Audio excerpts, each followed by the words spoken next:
আচ্ছা, আজকে আজকে শুনানিতে আজকে যখন প্রথম শুনানি শুরু হলো তখন আমরা আমাদের পিটিশনের পক্ষ থেকে Bangladesh police regulation of Bengal যেটি রয়েছে সেটির বিভিন্ন প্রভিশন দেখালাম যে একমাত্র এক্সট্রিম সিচুয়েশনে যেই তারা লাইভ গুলি, যেটাকে আমরা বলি তাজা বুলেট মারতে পারবে। তার আগে অনেকগুলো পদ্ধতি রয়েছে।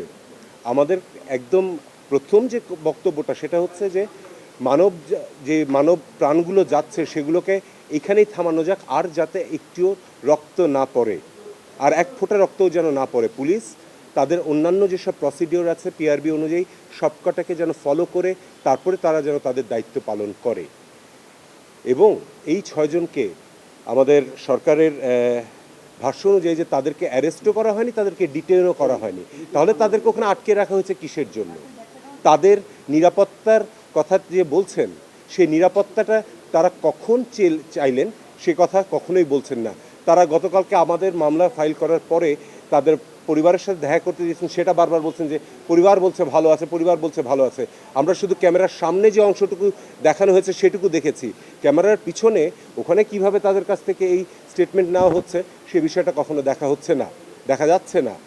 এবং এই যে ভাতের হোটেলের কথা আমরা বলি, এই ভাতের হোটেল কি এখন রিসর্ট যে আমার বাইরে থাকতে ভালো লাগছে না, আমি গেলাম ওখানে যে রিসর্টে সময় কাটিয়ে আসলাম যাতে আমাকে কেউ ডিস্টার্ব না করে?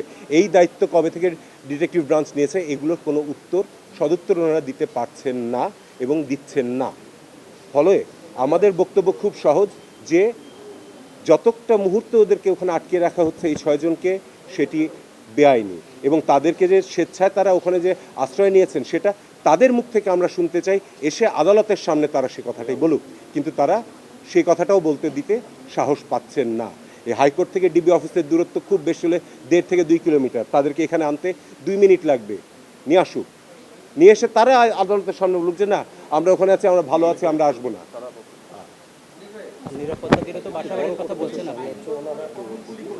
পুলিশ আইনগতভাবে কখন করতে পারে? 1 নম্বর, যদি ম্যাজিস্ট্রেটের কাছ থেকে পারমিশন নিতে হবে তাকে, যদি কোনো একটা অ্যাসেম্বলিকে ডিসপার্স করার জন্য সেটি করতে হয়, কিন্তু সেরকম কোনো আদেশ আমরা দেখতে পাইনি। প্লাস বলা আছে যে পুলিশ যখন গুলি করবে তাদের প্রথম থাকবে যে মিনিমাম ড্যামেজ করতে হবে, অর্থাৎ কারো প্রাণ হত্যা করার জন্য গুলি করতে পারবে না। হয়তো শুধুমাত্র দেখা যাবে যে কাউকে ইনজুর করার জন্য বা ভয় দেখানোর জন্য মারতে পারে, প্রাণ নেওয়ার জন্য প্রথমেই কেউ গুলি করতে পারবে না। আপনারা পত্রপত্রিকায় দেখেছেন যে প্রচুর মানুষ, হাজার হাজার মানুষের দৃষ্টিশক্তি ছররা লেগে গেছে, ওটা কিন্তু পায়ের দিকে মারলে বা নিচের দিকে মারলে হওয়ার কথা নয়।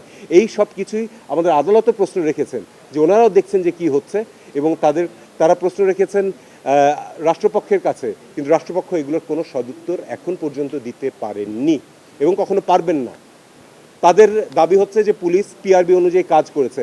আমরা বলেছি যদি তাই করে থাকে তাহলে কোর্ট থেকে আদেশটা দিলে কি ক্ষতি হয়ে যাচ্ছে, যে হ্যাঁ পিআরবির নিয়মটা মেনে আপনারা আপনাদের কাজটি করুন। তারা তো বলছেন যে আটক 6 জন আপনারা আটক বা ডিটেনশনে আছে সেই প্রমাণ দিতে পারেননি, আপনারা প্রমাণ দিতে পারেননি যে তারা আটক বা ডিটেনশনে। এক সেকেন্ড, একটা শেষ করে নিই।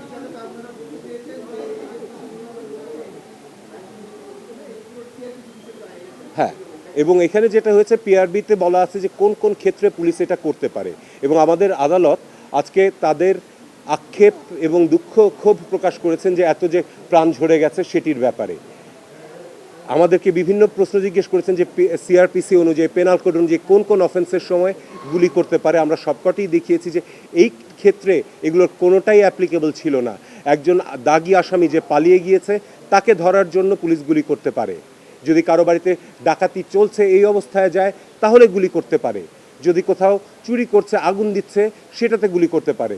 আমরা দেখেছি যে বিটিভির আগুনের সময়, মেট্রোর আগুনের সময়, অথবা এলিভেটেড এক্সপ্রেসওয়ে আগুনের সময় সেখানে কোনো গুলির ঘটনা ঘটেনি। গুলিগুলো চলেছে শুধুমাত্র যখন ছাত্ররা বা আন্দোলনকারীরা যখন মিছিল করছিল। এবং আমাদের এই মামলাটি কিন্তু শুধুমাত্র আন্দোলনকারীদের জন্য নয়, যত কটি মৃত্যু হয়েছে সেগুলোকেও সবকটাকে আমরা বলছি যে এগুলোর কোনোটাই ঠিক মতন হয়নি, এগুলোর কোনোটারই কোনো আইনগত ভিত্তি নেই এইসব মৃত্যু, সেগুলোকে থামানোর জন্য। এবং অনেক ভাই সরকার পক্ষ একটা সাবমিশন খুব জোরালোভাবেই করেছে গণতদন্ত কমিশন নিয়ে। মঞ্জুর আল মতিন তিনি রিটকারী, তার বাবা জাস্টিস এম এ মতিন অবসরপ্রাপ্ত, তিনি হচ্ছেন সেই গণতদন্ত কমিশনের চেয়ারম্যান। এটি কনফ্লিক্ট অফ ইন্টারেস্ট এবং এই পয়েন্টে তারা বলেছেন যে এই রিটকে কোনোভাবে মেনটেন করবে। আমার যতদূর জানা মঞ্জুর আল মতিন সাহেব যিনি পিটিশনার আমার সাথেই রয়েছেন, তিনি একজন সম্পূর্ণ অ্যাডাল্ট এবং তার নিজের ক্ষমতা, নিজের বুদ্ধিমত্তা সব কিছু রয়েছে। তার বাবার কথায় তিনি উঠেন বসেন বা তার কথায় তার বাবা উঠেন বসেন, আমার মনে হয় এটি ঠিক নয়। এবং বাবার সাথে ছেলের মিলিয়ে ফেলাটা কখনোই ঠিক নয়। তার নিজের বিবেক বুদ্ধি দিয়ে তিনি কাজ করছেন, তার বাবা তার নিজের বিবেক বুদ্ধি দিয়ে কাজ করছেন। এখানে কোনো কনফ্লিক্ট অফ ইন্টারেস্ট নেই। এই মাসুদ, আমি এই প্রশ্নটা একটু রেসপন্ড করতে চাই। আমাদের সহকর্মী এই সুপ্রিম কোর্ট বারের আইনজীবী আখি আকান্ত, তাকে আমরা সবাই চিনি, সে এখানে নিয়মিত প্র্যাকটিস করে। তার স্বামীর কথা সে পরিচয় দিচ্ছিল যে একদিনও গলা উঁচু করে তিনি কথা বলেননি। শেরপুরে ছিলেন, তার সন্তানকে স্নান করাচ্ছিলেন দুপুরবেলা, 100 পুলিশ এসেছে, তাকে ধরে নিয়ে গেছে, গায়ে কাপড়টা দেওয়ার সুযোগ দেওয়া হয়নি। কেন নেওয়া হয়েছে জানেন? কারণ সেই আখির স্বামীর ভাই নাকি বিএনপি করেন, এবং আজকে একই কার্ড খেলা হচ্ছে যে আমার বাবা কি করলেন সেজন্য আমি দায়ী। সারা আপা, তার বাবা ডক্টর কামাল হোসেন, হ্যাঁ, তাকে নিয়েও আজকে প্রশ্ন উঠছে, এবং আমরা নাকি বিশেষ উদ্দেশ্য চরিতার্থ করতে এখানে এসেছি। লিপি আপা আরও ভালো বলবেন। সেদিন সকাল 9:15 যেদিন কালকে আমরা তো এই পিটিশন দায়ের করলাম, লিপি আপা বললেন যে বাচ্চারা তো ডাক দিয়েছে রাস্তায় নামার, এদেরকে তো আবার গুলি করবে, আমরা কি কিছু করতে পারি না? এই একটা প্রশ্ন থেকে একজন আইনজীবী হিসেবে দায়বদ্ধতা থেকে আমরা এসেছি। আধা ঘন্টার মধ্যে পিটিশন ড্রাফট করে আমরা বলেছি যেভাবে পারে যে পারে যেন এই গুলিটা থামানোর চেষ্টা করা হয়। আমরা আমাদের সন্তানদের রক্ষা করার জন্য এসেছি, কারো বাপের প্রয়োজনে আমরা এখানে আসিনি। আমার মনে হয় লিপি আপা আরও ভালো বলতে পারবেন এই ব্যাপারে। যেটা হয়েছে যে আমরা এখানে এসেছিলাম সম্পূর্ণ একটা অরাজনৈতিক, আমাদের শিশু মানে যারা আছেন আন্দোলনকারীরা বা বাচ্চারা যারা মাঠে নামছে তাদের জীবনটা রক্ষা করার জন্য, এবং যারা মারা গিয়েছেন তাদের কি বলবো যে তাদের মৃত্যুটা যে স্বাভাবিক মৃত্যু ছিল না সেগুলোর জন্য। তো এটিকে সামহাও আজকে আমরা যেটা দেখেছি যে অনেক আইনজীবীরা পিছন থেকে একটা রাজনৈতিক রূপ দেওয়ার চেষ্টা করেছেন। একদম পরিষ্কারভাবে বলি, এখানে আমরা কেউই কোনো রাজনীতি করার জন্য আসিনি। লাশের উপরে রাজনীতিবিদরা করেন, আইনজীবীরা করেন না, এটা আমি সম্পূর্ণভাবে বিশ্বাস করি।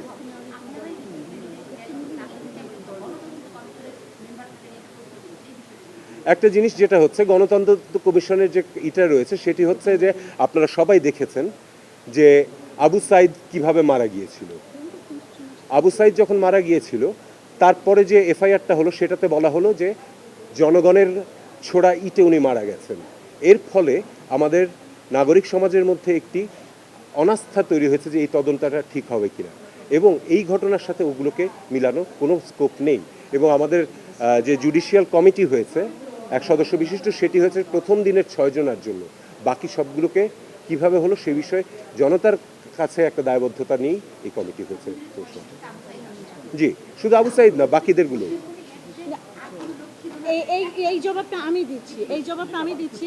আমি একজন পিটিশনার, দুজন পিটিশনারের মধ্যে আমি একজন পিটিশনার। আমি এদেরকে লয়ার হিসেবে নিয়োগ দিয়েছি। আমাদের এমন অনেক সিনিয়র লয়ার আছেন যারা আওয়ামী লীগের বিশাল লয়ার, কিন্তু তারা বিএনপির আসামি যারা তাদের জামিন করাতে যান। আমি আমার পিটিশনে আমি অনিকার হক, সারা হোসেন, এদেরকে আমি লয়ার হিসেবে সাহায্য চেয়েছি। তার চেয়ে বড় কথা, আমরা পিটিশনটা আমি এবং মঞ্জুর নিজেরাই প্লেস করেছি। কোর্ট ওনাদেরকে ইন্টারভিউয়ার হিসেবে, এমিকেস কিউরি হিসেবে কোর্ট নিজেদের জানাতেছে। আমাদের পক্ষেই কোর্ট ওনাদেরকে ডেকেছেন যে আপনারা কি বলার বলেন। কাজে এইখানে ওনারা লয়ার হিসেবে গেছেন। গণতদন্ত কমিশন একটা আলাদা বিষয়, আর আজকে আমাদের যে পিটিশনটা সেটা পুরোটাই একটা আলাদা বিষয়। এই পিটিশনে আমরা এমন কিছু চাইনি যে এই রাষ্ট্র ধ্বংস হয়ে যাবে, তেমন কিছু। আমরা জাস্ট আমাদের বাচ্চাদের নিরাপত্তার জন্য একটা আদেশ চেয়েছি। যদি পুলিশ নিয়ম অনুযায়ী গুলি করে থাকে তাহলে তার সমস্যা নেই কিছু, পুলিশ নিয়ম অনুযায়ী গুলি করুক, কিন্তু তারা আমার বাচ্চাদেরকে মেরে ফেলছে, এই নিয়ম কোথাও নাই। সিআরপিসিতে নেই, পেনাল কোডে নাই, পিআরবিতে নাই, সংবিধানে নাই। আমরা সেটাই এনশিওর করতে চাচ্ছি। একটা জিনিস ক্লিয়ার করেছে, এখানে একটা বিচার বিভাগীয় তদন্ত কমিশন হয়েছে, সেখানে আলাদা একটি গণতদন্ত কমিশন এটি কি করে কিনা?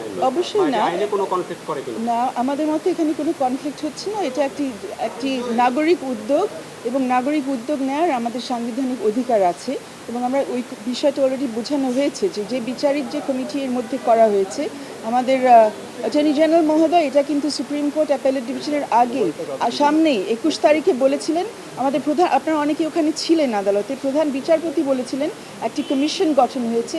আমাদের মাননীয় অ্যাটর্নি জেনারেল ওখানে উঠে বলেছেন এটা কমিশন না, এটা কমিটি। এর পরবর্তীতেও আমরা খবরে যা পাচ্ছি এই কমিটি থেকে বলা হয়েছে যে তারা 6টি ঘটনা তারা তদন্ত করবেন। আমরা এখন পর্যন্ত প্রথম দিনের যে 6টি ঘটনা, এরপরে আমরা কিন্তু কোনো পাবলিক তথ্য পাচ্ছি না যে অন্যান্য ঘটনার উপরে কোনো তদন্ত কাজ চলবে। সেই পরিস্থিতিতে মনে করা হয়েছে যে একটি জাতীয় গণতদন্ত কমিশন, এবং আপনারা খেয়াল করবেন বাংলাদেশে কিন্তু অনেক নাগরিক তদন্ত কমিশন এর আগে করেছে। আমাদের সুপ্রিম কোর্ট বার অ্যাসোসিয়েশন থেকে 21শে অগস্টের সেই ঘৃণ্য ঘটনা যখন ঘটে, 21শে অগস্টের গ্রেনেড হামলা, সেই সময় আমাদের বার অ্যাসোসিয়েশন থেকে একটি গণতদন্ত কমিশন করা হয়, বার অ্যাসোসিয়েশন করেছিলেন। এর আগে আপনারা সবাই জাহানারা ইমামের গণতদন্ত কমিশনের কথা সবাই জানেন। মাঝখানে আরও অনেকগুলো হয়েছে। সাম্প্রদায়িক হামলা যখন হয় 2001-এর নির্বাচনের পরে যখন সাম্প্রদায়িক হামলা বিভিন্ন জায়গা হয়, আমরা অনেকে সেই তদন্ত কমিশনের সাথেও জড়িত ছিলাম, তদন্তকারী হিসেবে, আইনজীবী হিসেবে স্বেচ্ছাশ্রম দেওয়ার জন্য। তো তদন্ত কমিশন, গণতদন্ত কমিশন করার অজস্র উদাহরণ আমাদের স্বাধীন বাংলাদেশে আছে। কোনোদিন বলা হয়নি যে নাগরিকরা তাদের মতো তদন্ত করবে না। আমরা কোনোদিন বলিনি যে তদন্ত কমিশনের কাজটা, এখনও বলছি না এটা বিচারের উপরে কোনো হস্তক্ষেপ করবে। তদন্ত করা হবে, একটি প্রতিবেদন পেশ করা হবে, যদি সেটার ভিত্তিতে বিচারিক কোনো ব্যবস্থা নেওয়া হবে, যদি সেটা ফেলে দেওয়া হয় বঙ্গোপসাগরে ফেলে দেওয়া হবে, সেটা তো রাষ্ট্রের ব্যাপার কী হবে।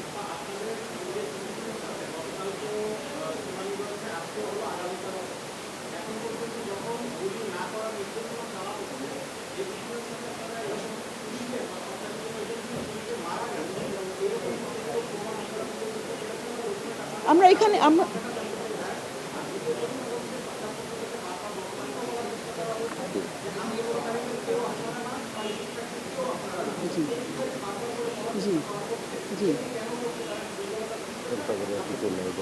আমি প্রথমে বলি যে আমার মনে হয় আমরা সবাই বেশ দুঃখিত যেখানে বিভিন্ন ধরনের ব্যক্তিগত আক্রমণ আমাদের শুনতে হয়েছে আদালতের মধ্যে। আমরা সবাই এখানে এসেছি প্রথমত নাগরিক হিসেবে, দ্বিতীয়ত এই আদালতের আইনজীবী হিসেবে। আমরা সবাই সংবিধানের প্রতি শ্রদ্ধাশীল, শুধু মৌলিক অধিকারের ক্ষেত্রে না, আপনাদের জন্যও এটা প্রযোজ্য। আমাদের 21 ধারা সংবিধানে যেখানে বলা আছে আমাদের সবার উপরে কর্তব্য রয়েছে যাতে আমাদের সংবিধান ঠিকমতো প্রয়োগ করা হয়, এই দায়িত্ব নিয়ে আমরা এখানে এসেছি, আর কোনো কিছু করার জন্য না। তো আমার মনে হয় আমাদের উপরে যেসব অনেক নোংরা কথা কোর্টের ভিতরে বলা হয়েছে। আরও একটা জিনিস আপনাদেরকে একটু বলতে চাচ্ছি, আজকে শুধু একটি আদালত না, অনেকগুলো আদালত আজকে চলার কথা ছিল। অনেকগুলো আদালতে শুধু আমরা যারা প্রাইভেট লয়ার আমরা থাকি না, অ্যাটর্নি জেনারেল অফিসের বিভিন্নজন থাকে, assistant attorney general, deputy attorney general, ওনাদের দায়িত্ব হচ্ছে রাষ্ট্রের কাজ করা। ওনাদের নির্ধারিত কোর্টে না থাকে সবাই কেন এই বেঞ্চের মধ্যে ছিলেন? আমাদের কেন এমন অবস্থা শুনতে হয়েছে যে আমরা যখন মাইক নিয়ে কথা বলার চেষ্টা করছি, মাইক অন থাকার পরেও আমাদের কথা শোনা যায়নি, কারণ চারিদিক থেকে তখন বিভিন্ন ধরনের কথাগুলো বলা হচ্ছে, ব্যক্তিগত আক্রমণগুলো করা হচ্ছে। এই পরিবেশ কেন কোর্টের মধ্যে রাখা হবে? যারা এই পরিবেশ তৈরি করছেন ওনারা কোর্টের উপর আস্থা রাখছেন কিনা সেটাই আমাদের প্রশ্ন। আমরা গেছি আমাদের একটি পিটিশন নিয়ে, আমাদের কিছু বক্তব্য রাখার জন্য, সংবিধান হাতে নিয়ে, আমরা আর কিছু করতে এখানে আসিনি, এটা পরিষ্কার করলাম। আর আপনি যেটা সংখ্যার বিষয়টা বললেন, আপনার প্রথম প্রশ্ন ছিল যে কয়জন এর মধ্যে গুলিবিদ্ধ হয়েছে, কয়জন পুলিশের গুলির মাধ্যমে নিহত হয়েছে এবং সংখ্যা কী। এর মধ্যে আমরা কোনো সংখ্যার বিষয় এখানে নিয়ে আসিনি, একটাই আমরা তুলেছি যে পত্রপত্রিকা থেকে আমরা যে তথ্যটা পেয়েছি পিটিশনটা লেখার সময় সেটা আমাদের সামনে ছিল। এর মধ্যে সরকারি একটা তথ্য এসছে আর সেটা তুলে দেওয়া যায়, আর একটা পিটিশনের মধ্যে বলাই যায়, কিন্তু কথা হয়েছে একজনের বেশি একাধিক বাংলাদেশি নাগরিক মরেছে, গুলিবিদ্ধ হয়ে মরেছে, নিহত হয়েছে। তো সেটার তো একটা তদন্ত করতে হবে। আমরা এখানে তদন্তের জন্যও আসিনি, গণতদন্তের কথা তোলা হচ্ছে সেটা নিয়ে আমরা কোনো কথা এখানে বলিনি। আমরা বলেছি যে গুলিটা বন্ধ করা হোক। আরেকটি বিষয় এত কথার মধ্যে বোধহয় সবাই ভুলে যাচ্ছেন, এটার আরেকটি প্রেক্ষিত ছিল যে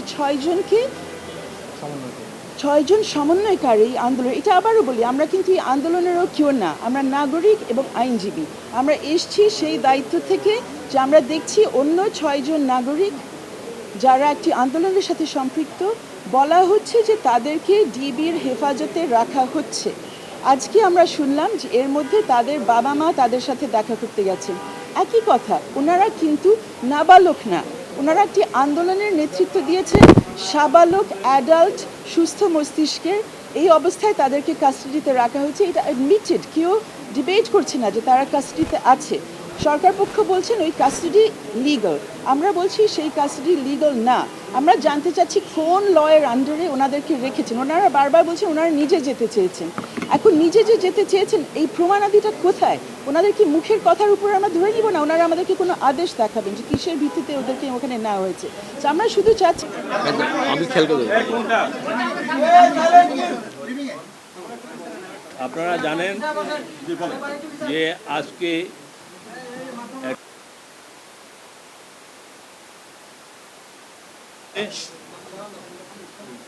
যে যার কোর্টে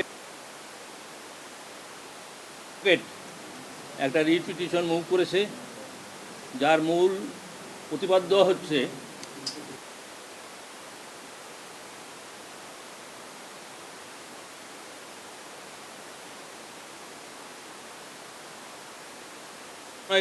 কোটা আন্দোলনের তাদেরকে কোর্টে আনার একটা নির্দেশনা চেয়েছিল এবং তাদের ফ্যামিলির কাছে হস্তান্তর করার জন্য একটা আদেশ চেয়েছে। এরপর পিটিশনার পক্ষের অ্যাডভোকেট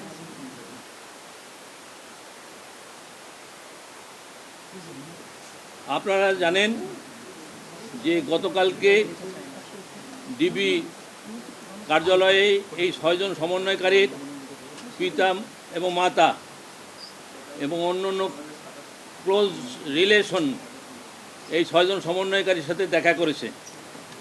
দেখা করার পরে পরিষ্কারভাবে প্রেসে স্টেটমেন্ট দিয়েছে যে তাদের ছেলে এবং মেয়ে সকলে ভালো আছে এবং তারা তাদের সেফটির জন্য ডিবি অফিসে এসেছে। এটা কমিউনিকেট করেছে জাতীয়ভাবে এবং আপনারা শুনেছেন। কিন্তু এই দুইজন অ্যাডভোকেট এই ঘটনা সাপ্রেস করে তাদের সাবমিশন রেখেছিল, যেটা গুরুতর অন্যায় এবং এই রিট পিটিশন মেনটেনেবল না। কারণ যা আর্গুমেন্টের আগে যা যা ঘটনা ঘটবে, রিট পিটিশনের পরে যদি সেজন্য ঘটে থাকে তাহলে সেগুলো সাপ্লিমেন্টারি এভিডেন্স দিয়ে কোর্টের নজরে আনতে হবে। কিন্তু তা না করে সাপ্রেস করে এই একটা অর্ডার নিতে চেষ্টা করেছিল। আমরা এবং কোর্ট নিজেও এই ঘটনা জানেন এবং সে ঘটনা তাদের জিজ্ঞেস করেছেন, তারা সঠিক উত্তর দিতে পারেন নাই।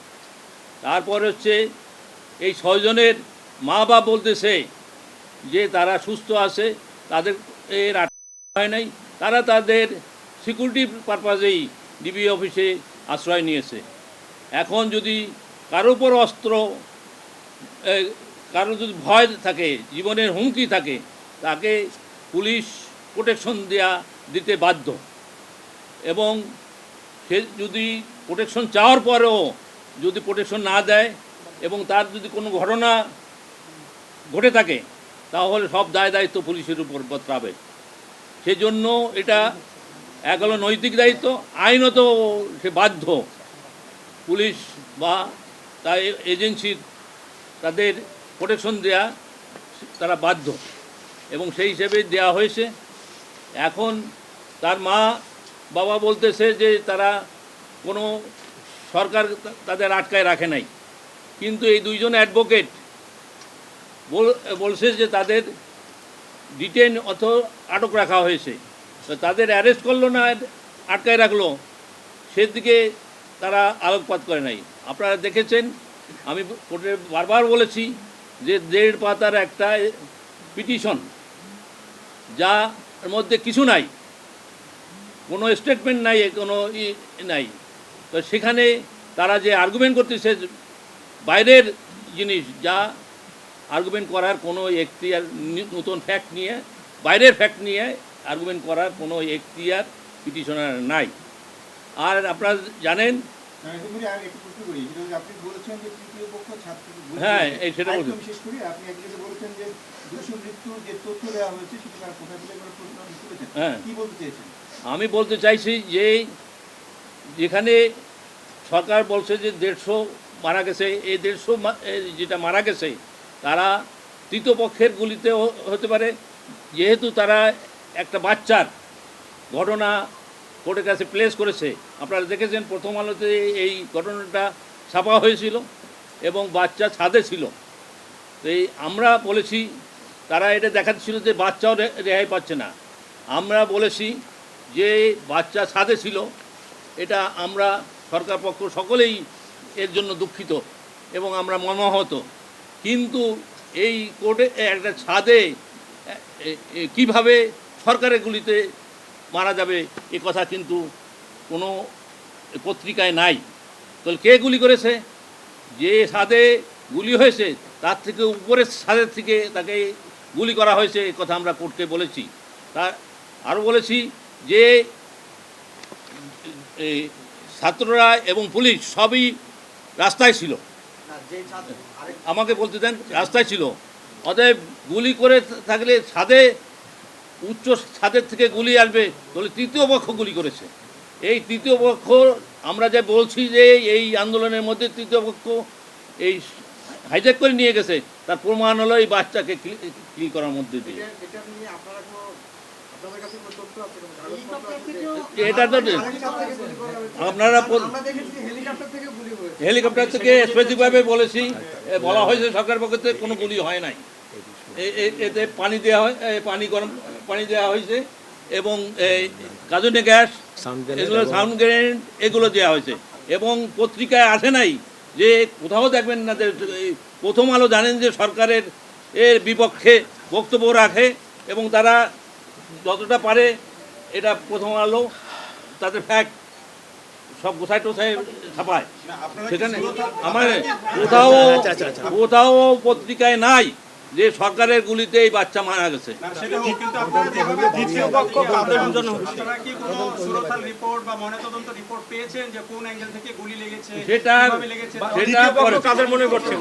তার কাছে তদন্ত হবে এবং সেটা স্পেসিফিকভাবে বলা হবে। কেস নাম্বার আমরা আজকে কেসের মধ্যে থাকি। হ্যাঁ, আমরা এই কেসের মধ্যে থাকি। আমরা এই প্রত্যেকটা আপনারা জানেন যে প্রত্যেকটা মার্ডার যেটা হয়েছে তার তদন্ত করা হবে এবং তদন্ত কমিশন অলরেডি তদন্ত কমিটি গঠন করা হয়েছে। তারা প্রত্যেকটা মৃত্যুর কারণ এবং কে করেছে সেগুলো উদ্ঘাটন করবে। আচ্ছা, তৃতীয় পক্ষটা যদি একটু ক্লিয়ার করতেন, এখানে ছাত্রদের পাশাপাশি সরকার দল এবং বিরোধী দল দুইটা পক্ষ যুক্ত হচ্ছে। তৃতীয় পক্ষ বলতে আপনি কাকে মিন করতেছেন? বারবার তৃতীয় পক্ষ আপনি ছাত্রর বাইরে যারা এখানে আসছে তারা টোকাই আছে, তারা বিএনপি, জামাত, জঙ্গি, এই জঙ্গিও সারা বাংলাদেশের জঙ্গিরা এখানে উপস্থিত জড়ো করছে। আওয়ামী লীগ ছিল লাঠি নিয়ে, কোনো জায়গায় অস্ত্র ছিল না। বলেন কেসের প্রশ্ন করেন প্লিজ। না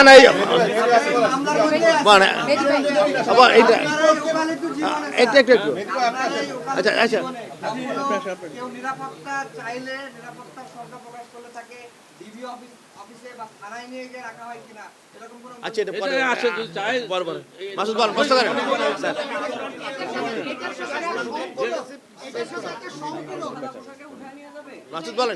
মাসুদ বলেন কি প্রশ্ন? বলেছেন যে যারাই হচ্ছে আজকে রিট করেছে তারাই তদন্ত কমিশনে রয়েছে, এই বিষয়টি আজকে রিপ্রেজেন্টেশনটা বেসিক্যালি দুইটা প্রেয়ারে করা হয়েছে। একটা প্রেয়ার ছিল পুলিশের গুলি করাটাকে ইলিগাল ডিক্লেয়ার করা, কিন্তু এই রিপ্রেজেন্টেশনে কোথাও বলা হয় নাই পুলিশ কবে কোথায় কাকে গুলি করেছে। এটার ভেগ একটা প্রেয়ার চাওয়া হয়েছিল যে পুলিশের গুলি করা অবৈধ এবং ওনারা এটা কোর্ট থেকে ডাইরেকশন চেয়েছিলেন পুলিশ যাতে গুলি না করে। ওনাদের রিট পিটিশনের প্যারাগ্রাফ নাম্বার 3-তে আছে কোটা আন্দোলনের শেষ হওয়ার পর একটা নতুন একটা বিক্ষোভ হবে। রিট পিটিশনাররা দুজন আইনজীবী ওনারা বলছেন ছাত্ররা একটা বিক্ষোভ করবে, ওই বিক্ষোভে যাতে গুলি করা না হয়। আমরা কোর্টকে বলেছি কোনো ছাত্র কোর্টে আসে নাই এবং কোনো ছাত্রদেরকে পুলিশ গুলি করে নাই, করলেও যদি করে থাকে সুপ্রিম কোর্টের অ্যাপিলেট ডিভিশনের আদেশ অনুযায়ী প্রতিটা ঘটনার জন্য তদন্ত হচ্ছে হবে। আমরা কোর্টকে বলেছি যে পুলিশের যে গুলি করার রাইট এটা জাতিসংঘের 1990 কনভেনশন, সব কনভেনশনে বলা আছে সারা ওয়ার্ল্ড ওয়াইড কখন পুলিশ ফায়ার আর্ম ইউজ করে। আমাদের জন্য এখানে পিআরবি আছে, পিআরবিতে বলা আছে police law and order violate করলে কারো লাইফ প্রোটেক্ট করার জন্য এবং যে কোনো প্রপার্টি সেভ করার জন্য গুলি করতে পারে। আমরা এইটাও কোর্টকে বলেছি যে আমাদের এই স্পেশাল সার্কামস্টেন্সে আমরা দেখেছি 52 জন পুলিশ সদস্যকে রাজধানীর একটা বিল্ডিং থেকে হেলিকপ্টার থেকে উদ্ধার করা হয়েছে। আমরা এটাও বলেছি 1200 অধিক পুলিশ সদস্য হাসপাতালে চিকিৎসাধীন, শতাধিক পুলিশ অফিসারের মাথায় চাইনিজ কুড়াল দিয়ে আঘাত করা হয়েছে। তার জন্য যদি এখন হাইকোর্ট থেকে একটা ভেগ আদেশ দেওয়া হয় যে পুলিশ গুলি করতে পারবে না, এটা কিসের ইঙ্গিত? তার মানে কি ভ্যান্ডালিজম? ছাত্রদের আন্দোলন, ছাত্ররা ওদের ন্যায্য দাবির প্রতি গভর্নমেন্টের সর্বপ্রথম ছাত্র রাস্তায় নামার আগেই সরকার অ্যাপিল ফাইল করেছে, সরকার অ্যাপ্লিকেশনে গিয়েছে, সরকার সম্পূর্ণ কোটা বাতিল করেছে। তারপর কোটা 93-তে নেমে এসেছে। অ্যাকচুয়ালি এটা মুক্তিযোদ্ধা না পেলে এটা 98 হবে। কিন্তু আমরা বলেছি যে ছাত্রদের আন্দোলনের নাম দিয়ে রাস্তায় যেহেতু হুলিগান ভ্যান্ডালিজম চলেছে, তাদেরকে উৎসাহিত করার জন্যই কতিপয় ব্যক্তি রিট পিটিশন ফাইল করেছেন। তার কারণ হলো যারা রিট পিটিশন ফাইল করেছেন তারা একটা গণতদন্ত কমিটি গঠন করেছেন, যারা এর পিটিশনার তারা আবার ওই গণতদন্ত কমিটির মেম্বার। এখানে আমরা দেখিয়েছি ওয়ান অফ দ্য রিট পিটিশনের বাবাও ছিলেন একজন, যে উনি হাইকোর্টে একটা রায় দিয়েছিলেন, ওই রায়ের ভায়োলেশনে হয়ে যায় যে এই পুলিশ যদি তার রাইট অ্যাক্সেস করতে না পারে। এবং যিনি গণতন্ত্র কমিশনের মেম্বার, যারা অ্যাডভাইজার, তারা একদিকে কোর্টে আসছেন কি পুলিশ যাতে গুলি করতে না পারে, আবার আরেকদিকে কোনারা এসে গণতন্ত্র কমিশনের ফ্যাক্ট ফাইন্ডিং করবেন পুলিশ কি ইলিগালি কাকে গুলি করেছে কি না। তাহলে তো বিচারের আগেই রায় দেওয়া হয়ে গেছে। আমরা বলছি দিস ইজ মোটিভেটিভ। এটা করা হয়েছে একটা যে কোনো একটা পার্টিকুলার একটা পরিস্থিতিতে দেশকে একটা অস্থিতিশীল করার জন্য, এবং যাতে এই ধরনের ভ্যান্ডালিজম চলতে পারে, এটাই ছিল এই পারপাস। আপনি বলেছেন যে একটি দেশের বিবৃতি আসার পর হ্যাঁ, আমি বলেছি আমরা আপনাদের অল নিউজ প্রিন্ট এবং ইলেকট্রনিক মিডিয়া আমরা দেখেছি বাংলাদেশে 17 তারিখ সকালবেলা বাংলাদেশে কোথাও আপনার রিপোর্ট করেন নাই কোনো লোক মারা গিয়েছে। কিন্তু আমরা ওই দিন দেখেছি কোনো একটা রাষ্ট্রের একজন রাষ্ট্রদূত বলেছেন 2 জন মারা গিয়েছে। তারপর দিন থেকে আমরা দেখলাম মৃত্যুর হোলি খেলা শুরু হলো। ঠিক তেমনিভাবে যখন সারা দেশ শান্ত কোটা আন্দোলনের পর এই যে গতকাল যে রিট পিটিশন ফাইল করা হলো, ওনারা ফাইল করলেন কি ছাত্ররা বিক্ষোভ মিছিল করবে। কে ফাইল করলো? 2 জন লয়ার ফাইল করলো। ওই মিছিল হলে পুলিশ যাতে গুলি না করে, পুলিশ কি গুলি করেছে? পিটিশনাররা বলেছেন যে সবচেয়ে বেশি যেসব জায়গাগুলোতে ভাঙচুর হয়েছে, অগ্নিসংযোগ হয়েছে, বিটিভি ভবন, মেট্রো রেল স্টেশন, এরকম জায়গাগুলোতে গুলি করা হয়নি। পুলিশ বিক্ষোভে আসছি, পুলিশ ওই জায়গায় এমন অবস্থায় ছিল ওদের পক্ষে ওই সময় যত সংখ্যক হুলিগান ছিল এবং যারা ভ্যান্ডালিজম করতেছিল পুলিশের পক্ষে ওই সময় ওইটা যদি অল্প সংখ্যক পুলিশ ছিল। আপনারা যদি 102 যদি 1,500 হুলিগানস, আমরা বিভিন্ন পেপারেই দেখেছি ঢাকা শহরে 16 তারিখের পর থেকে 1 লাখ নতুন সিম ঢুকেছে। আপনাদের সবাই টিভিতে দেখেছি লুঙ্গি পরা বয়স্ক লাঠি নিয়ে গান পাড়ে। কোনো ছাত্র বাংলাদেশে এই কাজ করতে পারে না। ছাত্ররাই স্বাধীনতা এনেছে, ছাত্ররাই ভাষা আন্দোলন করেছে। ছাত্ররা কোনোদিন লুঙ্গি পরে যেই গান পাউডার নিয়ে ছাত্ররা এই ধরনের আমার পুলিশ কাকে পুলিশ কোনো ছাত্রকে গুলি করলে মাননীয় প্রধানমন্ত্রী বলেছেন সমস্ত হত্যাকাণ্ডের যথাযথ বিচার হবে। মাননীয় অ্যাটর্নি জেনারেল, আমরা আজকে শুনলাম, আপনি জানেন যে একজন সিনিয়র আইনজীবী সারা হোসেন তিনি অভিযোগ করেছে যে আপনারা তাদেরকে সমস্ত কোর্টের কাজকর্ম ফেলে একটি কোর্টে যে তাদেরকে ব্যক্তিগত আক্রমণ করেছেন, তারা হিয়ারিং করতে পারেনি। এই বিষয়ে ওনারা একটা ফ্রিভুলাস 5 প্যারার একটা রিট পিটিশন ফাইল করেছেন, আর্গুমেন্ট করেছেন 2-3 ঘন্টা। আমাদের ল হলো কোনো ফ্যাকচুয়াল কিছু সাবমিশন রাখতে হলে it will supported by affidavit. ওনার অ্যাফিডেভিটের প্যারাগ্রাফ হচ্ছে 5টা, বলেছেন কয়েক ঘন্টা। তারপর ওনারা আর কি অন্য কোনো রিট পিটিশন হলে কোর্টের হাফ অ্যান আওয়ারের মধ্যে সামালি রিজেক্ট করে কস দিত। গতকালকে আমরা কোনো ব্যক্তিগত আমরা ল পয়েন্ট দেখিয়েছি, তাদের ঠেকানো হয় নাই। গতকালকেও তাদের একজন লেডি ব্যক্তিগত আক্রমণের অভিযোগ করে কোনো ব্যক্তিগত আক্রমণ করা হয় না। আমরা সমস্ত আক্রমণের বিরুদ্ধে। আর্গুমেন্ট করছে গতকালকে হইচই হয়েছে, বিচারক কয়েক দফা আপনাদেরকে থামিয়েছেন, এটি কি কারণে হয়েছিল? এটা সম্পূর্ণ অনুবৃত কোর্টে আমরা এই ধরনের কোনো বিশৃঙ্খলা কোনো কোর্ট কোনোদিন এটা কাম্য নয়। হ্যাঁ, এখন এটা একটা সেন্সিটিভ ইস্যুতে অনেক সময় অনেক ধরনের যে এটা কোনোভাবেই কাম্য নয়। মিস্টার চৌধুরী, আপনি বলেন কালকে ডিবি প্রধান হারুন সাহেবকে যখন প্রশ্ন করা এই ব্যাপারে আমার কোনো কমেন্ট নেই। উনি বলছে আনুষ্ঠানিকভাবে উনি কিছু জানেন না, আপনারা জানাবেন কি? এই ব্যাপারে আমার কোনো কমেন্ট নেই। মিস্টার চৌধুরী, আপনি বললেন যে না এটা কোর্ট বলেছে, কোর্ট কি জন্য বলেছে সেটা আমরা বলতে পারবো না, এটা কমেন্ট নেই। তবে আপনারা দেখেছেন যে গতকালকে যারা এই 6 জনের বাবা মা এবং বাচ্চারা এই ভাই ডিবি অফিসে যে তাদের সাথে দেখা করছে, সেখানেও তারা খাইছে।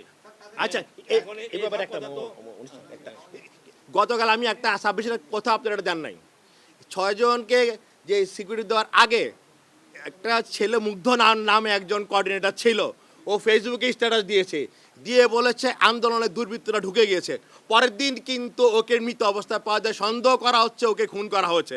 তার প্রেক্ষিতে এই 6 জনকে এই নিরাপত্তা এখন আপনারাই বলেন, সরকার কি অপেক্ষা করবে এই 6 জনকে দুর্বৃত্তরা মেরে ফেলবে, নাকি সরকার ওদেরকে সেফটি প্রোভাইড করবে?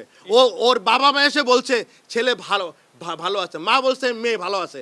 এই আইনজীবীরা কিভাবে জানেন যে মিছিল হবে তারপর গুলি করা হবে? এই জন্য আমরা বলেছি যারা গণতদন্ত কমিশন করছেন একটা বিশেষ গোষ্ঠী, যারা এই সবসময় দেখা যায় যে এই ধরনের ক্ষেত্রে একটা কেওয়াস সৃষ্টি করা হচ্ছে, তারাই গণতদন্ত কমিশন করেছেন, তারাই রিট পিটিশন ফাইল করেছেন। ছাত্ররা কিন্তু এসে বলেন আমরা বিক্ষোভ করতে বাধাগ্রস্ত হয়েছে। মেহেদী ভাই, আপনি বললেন যে 2 লাখ আমাদের গণমাধ্যমে এসেছে, 2 লাখ সিম এসেছে, 2 লাখ লোক লুঙ্গি পরে এসেছে। আবার আমরা দেখলাম কালকেও বিক্ষোভ কর্মসূচি ছিল, কিন্তু পুলিশ খুব সুন্দরভাবে হ্যান্ডেল করেছে। কিন্তু ওই দিন পুলিশ হ্যান্ডেল করেনি কেন? এটা কি পুলিশের ব্যর্থতা মনে করেন নাকি? আমরা তো দেখেছি ওই দিন পুলিশ সদস্যকে মেরে ফ্লাইওভারে ঝুলে রাখেছে। আমরা কোনো মিডিয়াতে এর প্রপার কোনো অ্যাপ্রিসিয়েশন দেখি নাই। 3 জন পুলিশকে মারা হয়েছে। 1200 পুলিশকে কিভাবে একটা পুলিশকে যদি ঝুলিয়ে রাখা হয় মেরে? আমার এই ব্যাপারে ওনার উত্তরটা আমি দিচ্ছি যে কালকে শুধু ছাত্ররা নেমেছিল, বাইরের কোনো মস্তান বা সন্ত্রাসী ছিল না, সেই জন্য গুলি বা কোনো কিছু হয় নাই। এর আগের দিন যে গোলমালটা হয়েছিল সেখানে তৃতীয় পক্ষ ঢুকে গেছিল এবং এই গোলাগুলি তৃতীয় পক্ষই শুরু করছে এবং তাদেরই এই গুলিতে এই সাধারণ মানুষ মৃত্যু হয়েছে।